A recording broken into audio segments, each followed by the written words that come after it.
Hi, I would like to show you a variety of technologies that you can use in your classroom in order to teach technology, to teach students how to program and to engage students in computational thinking.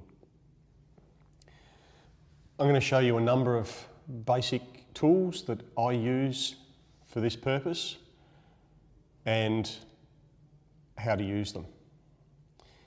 These videos will be accompanied by lesson plans which are linked to the Australian curriculum and show links across multiple curriculums for each tool. This tool is a robot, it's called a BeeBot, and it teaches the most basic of computational thinking principles. These are ideal for younger children, lower primary, even early childhood children, to build the concept of computational thinking. However, I can and have engaged students in years 11 and 12, so students aged 16, 17 and 18, in challenging tasks using these devices. So the BeeBot is a simple device that has no screen, no digital user interface. The user interface is analog and it has a limited memory. So the difference between this device and many other devices is that the program that I input into this device will only work while the device stays on. As soon as I turn the device off, it loses its memory. It also has a limit to the number of commands that it can store and follow. So on the bottom of the BeeBot, there are two switches. One is the power switch and one is the sound switch. So for a classroom, if you have a number of these things, you can ask the students to turn the sound off, but for the purposes of our activity today, I'm going to use it with the sound turned on. The user interface for the BeeBot, as I said, was analog, and it has a number of buttons on it. As we can see here, there are 7 buttons: forward, back, turn right, turn left. There's a pause button, a clear button, and the go button. So really simple concept. Students input what they want the BeeBot to do and it will follow their instructions. At this point, I'm going to input some commands and I'm just going to learn how the device works. So in a classroom, I'll give the students the BeeBot and I'll give them 10 minutes to just play, learn by play. So the students will be told that's what you need to do, press the buttons to make it work, and nothing more. Students will get the device and they'll press the button, see that it makes a noise, see that it does certain things, and they'll watch the tool work.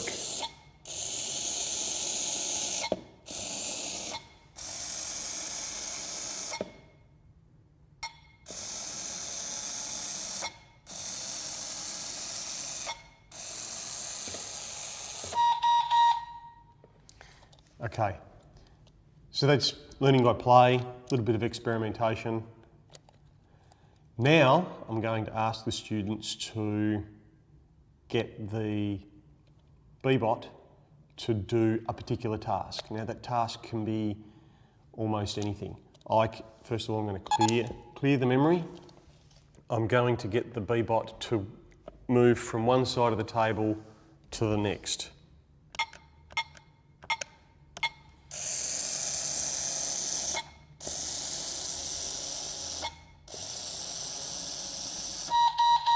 Okay. With this task, I can talk about estimation, I can talk about measurement, I can talk about direction, I can talk about a number of things in mathematics. In fact, I've run this activity with kindergarten students, and I had students working in pairs, and each pair had a BeeBot, and the challenge that they were given was to get the BeeBot to move from one line in the carpet or on the floor to another line. Now the group, or the pair that was able to make their BeeBot stop closest to that line were the winners. So I've added challenge to the task. This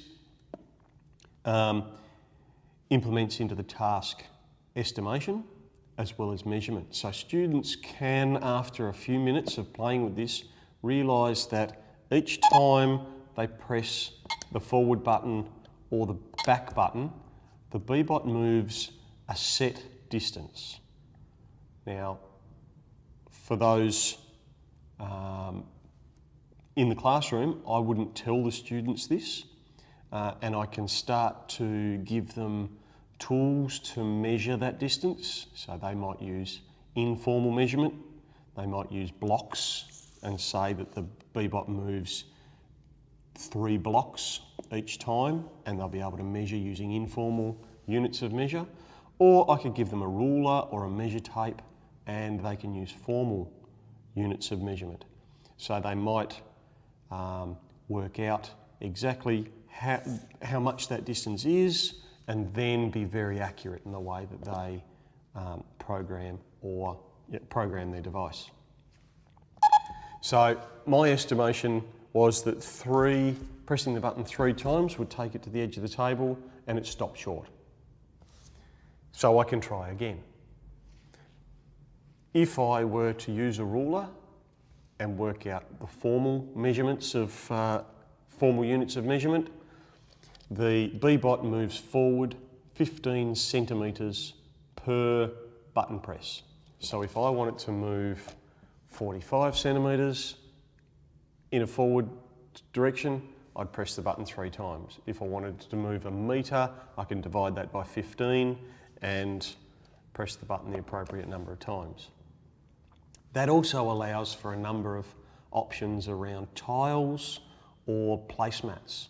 So I send these devices out to schools with a random selection of placemats. So it might be a map of Australia where the map is made up of tiles, laminated tiles which are 15 centimetres square, and on a number of those tiles would be significant features.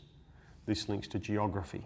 So students can start at Tasmania and program their BeeBot to go to Perth, Western Australia, or to Darwin, or to Sydney, and they would move across the tiles in a regular motion.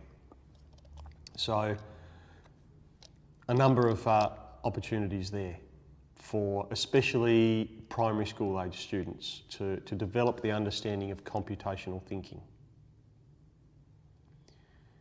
I talk about computational thinking with BeeBots because my definition of programming includes things like loops and repeats and if-then statements. The BeeBot turns off after a period of time if it's not used. Programming requires loops or if-then statements and such commands. The BeeBot doesn't have that option. It has a series of commands, so essentially we are creating a list. I also get students to create a pattern or a routine using their BeeBot to move through a maze or around an obstacle or something, and I will give them a piece of paper which they'll tear into squares, and they'll create a sequence of commands. So the first sequence is move forward, move forward, move forward, which is simply an arrow on a piece of paper.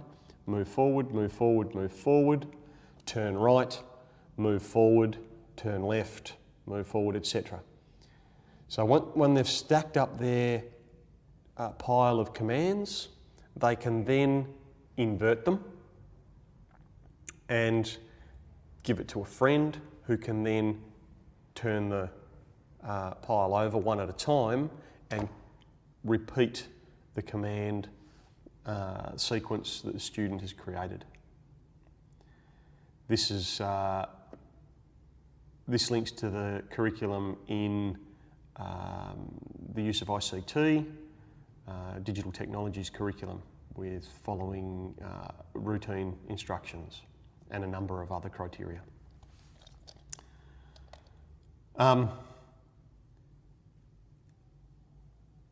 Earlier I said that I have used these tools to engage Year 11 and 12 students, and I have.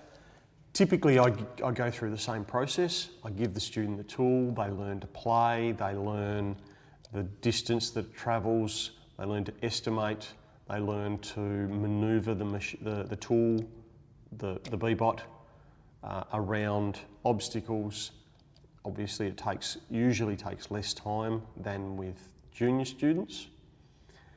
But then when students are comfortable using their BeeBot, I'll give them a second BeeBot. This increases the complexity and the challenge to use this tool.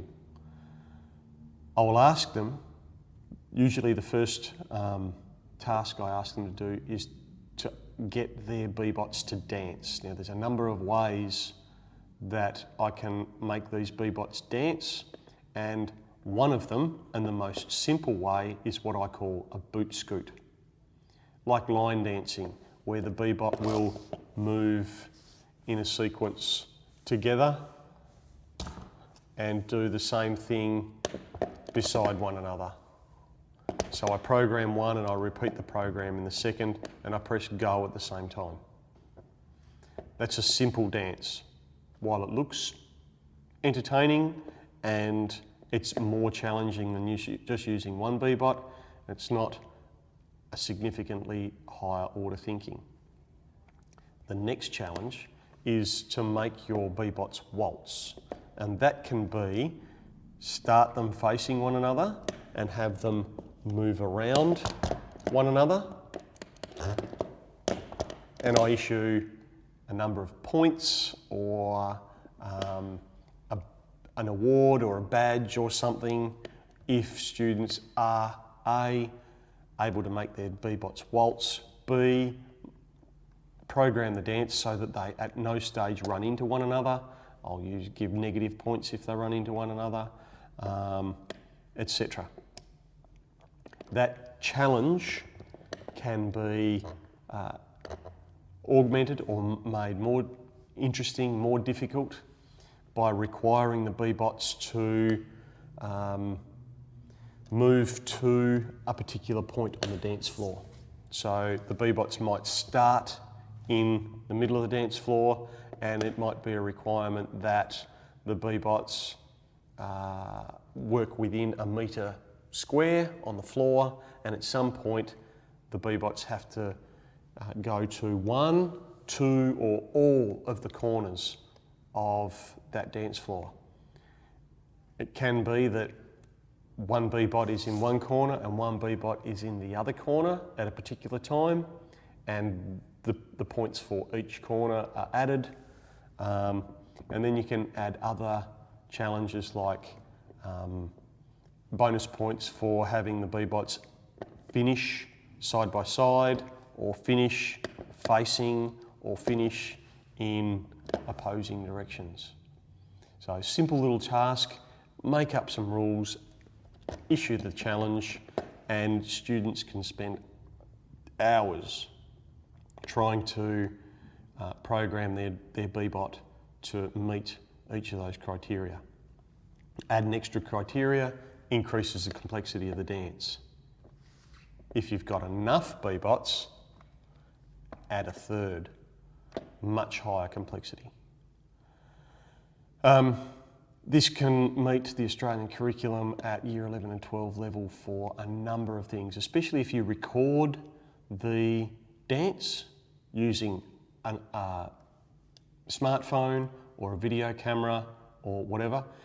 Give the students that video footage and ask them to compile the video, to edit the video, add an introduction, add some credits, and perform that video or show that video to an authentic audience. You've almost got the majority of media arts in Year 10 covered, and you could use it for a number of areas of the curriculum in Year 11 and 12.